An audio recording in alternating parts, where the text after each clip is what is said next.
अभी युद्ध की योग्यता ही नहीं है मेरे राम के अंदर। विश्वामित्र जी ने जब कहा कि अनुज के सहित राम जी को मुझे दे दो, मैं लेने आया हूं, तो दशरथ जी महाराज ये सुन करके बेहोश हो। दशरथ जी को मूर्छा आ गई।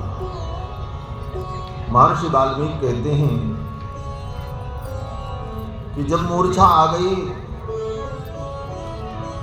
दशरथ जी महाराज मुहूर्तमिव निस्संज्ञः संज्ञावान इदम अब्रवीत।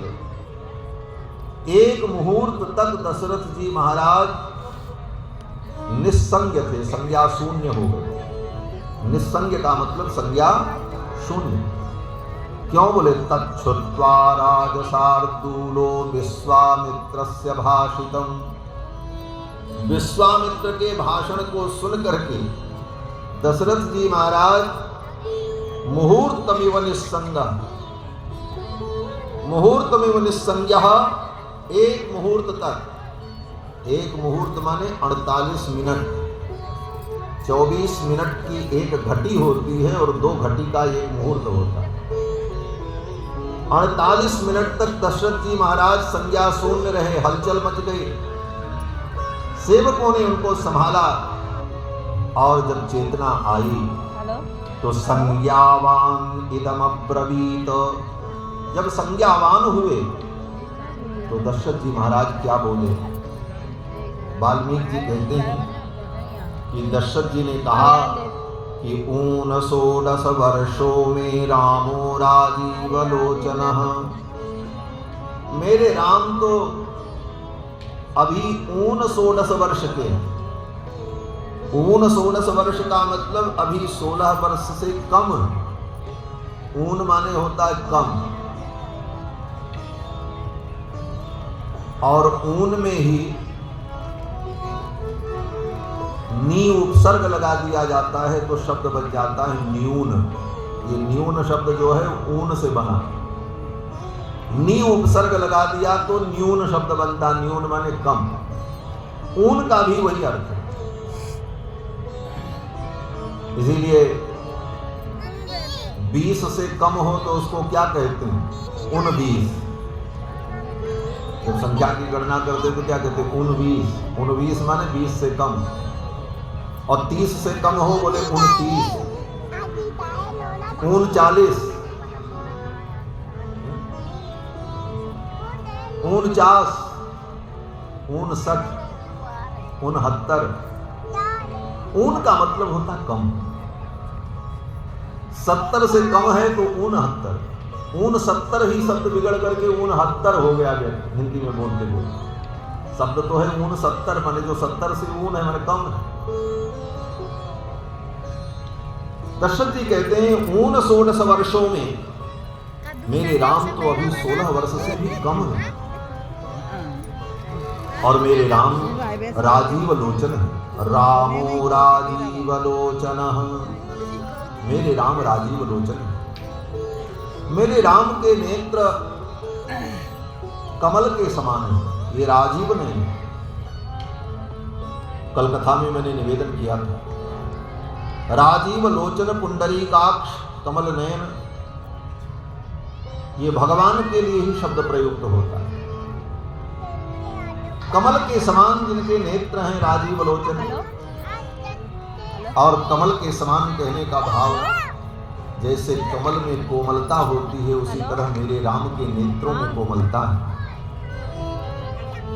जैसे कमल के अंदर शीतलता होती है उसी प्रकार मेरे राम के नेत्र में शीतलता है।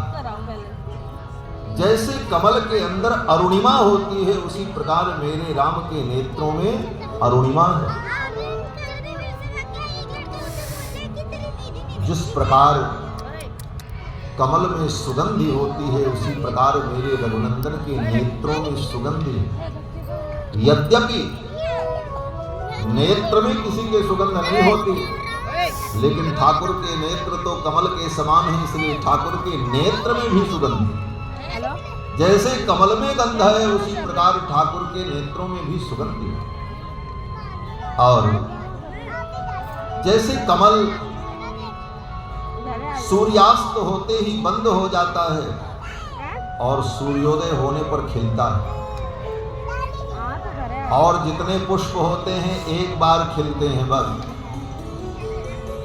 और खिलने के बाद सूख करके समाप्त हो जाते। लेकिन कमल पुष्प, बोले कमल पुष्प कई दिनों तक खिलता है।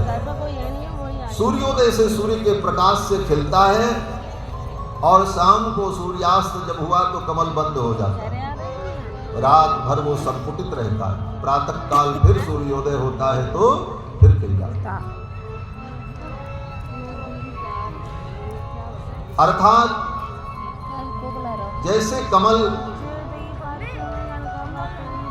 बार बार विकसित होता है और संपुटित होता है, बाकी दुनिया के जितने फूल हैं वो तो एक बार विकसित होते हैं और फिर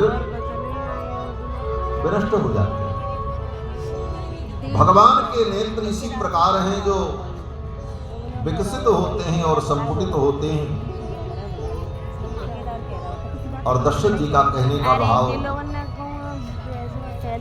जैसे सूर्यास्त होने पर कमल बंद हो जाता है, उसी प्रकार सूर्यास्त होते ही मेरे राम के नेत्र बंद हो जाते हैं, इनको नींद आ जाती है। बच्चों को तो सायंकाल ही नींद आ जाती है, ज्यादा रात तक वो कहाँ जग पाते। दशरथ जी कहना चाहते मेरे राम अभी बालक हैं और सायंकाल होते ही इनको नींद आ जाती है। इनके नेत्र जो हैं कमल के समान हैं और इनके नेत्र संपुटित हो जाते हैं। और फिर ये जब सूर्योदय होता है तब जगते हैं। क्यों? बोले सूर्योदय होने पर कमल खिलता है। जब सूर्योदय होता है तब इनके नेत्र कमल खुलते हैं। ये बालक आप इनको ले जाओगे और निशाचर जब रात्रि में आएंगे तो राम को तो नींद आ जाएगी, क्योंकि ये राजीव लोचन है, इनको नींद आ जाएगी। और उस समय राक्षस अगर आएंगे तो राम को सोते रहेंगे, आपके यज्ञ की रक्षा नहीं हो पाएगी। और मेरे राम के अंदर युद्ध करने की योग्यता भी नहीं। न युद्ध योग्यतामस्य पश्यामि सह राक्षसैः। उन राक्षसों के साथ युद्ध करने की योग्यता मेरे राम में नहीं है, इसलिए आप मेरे राम को न ले जाओ। आपको यज्ञ की रक्षा चाहिए, मैं आपके साथ चलूंगा। यम अक्षौहिणी सेना यस्याहं पतिरीश्वरः। ये मेरी जो अक्षौहिणी सेना है, जिस सेना का मैं स्वामी हूं, इस सेना को लेकर के मैं चलूंगा और उन राक्षसों से मैं युद्ध करूंगा। जब तक मेरे शरीर में प्राण रहेगा तब तक मैं उन असुरों से युद्ध करूंगा और आपके यज्ञ की रक्षा करूंगा। आप मेरे राम को न ले जाओ, मेरे राम के अंदर युद्ध की योग्यता नहीं है। ये सब कहकर दशरथ जी महाराज ने विश्वामित्र जी को मना कर दिया, बोले मैं अपने राम को नहीं दूंगा। दशरथ जी ने यहां तक कहा, मुनिवर आपके हृदय में करुणा नहीं है? चले आए मांगने के लिए। 60,000 वर्ष की तपस्या के बाद ये मुझे मिले। 60 वर्ष सहस्राणि जातस्य मम कौशिक। हे कुशिक नंदन, 60,000 वर्ष की प्रतीक्षा के बाद मैंने इनको पाया है, और ऐसे नहीं पाया है। इनको पाने के लिए मुझे कितने पापड़ बेलने पड़े हैं हम जानते हैं। बोले पापड़ बेलने पड़े? बोले कृच्छेणोत्पादितश्चायम्। दशरथ जी कहते हैं कितने कृच्छ के बाद, कृच्छ माने अनेक प्रकार की कठिनता, संघर्ष, उसको कहते हैं कृच्छ। दशरथ जी कहते हैं कृच्छेणोत्पादितश्चायम्, कितने कृच्छ के बाद, तप के बाद मैंने इनको पाया है, और आप मांगने चले आए। थोड़ा भी संकोच नहीं हुआ। जाओ, मैं अपने राम को नहीं दूंगा। न रामम ने तुमर्हसी। मेरे राम को आप नहीं ले जा सकते, मैं अपने राम को नहीं दूंगा। पहली बार विश्वामित्र जी को दुनिया में किसी ने ना किया है। विश्वामित्र जी को कोई ना कर दे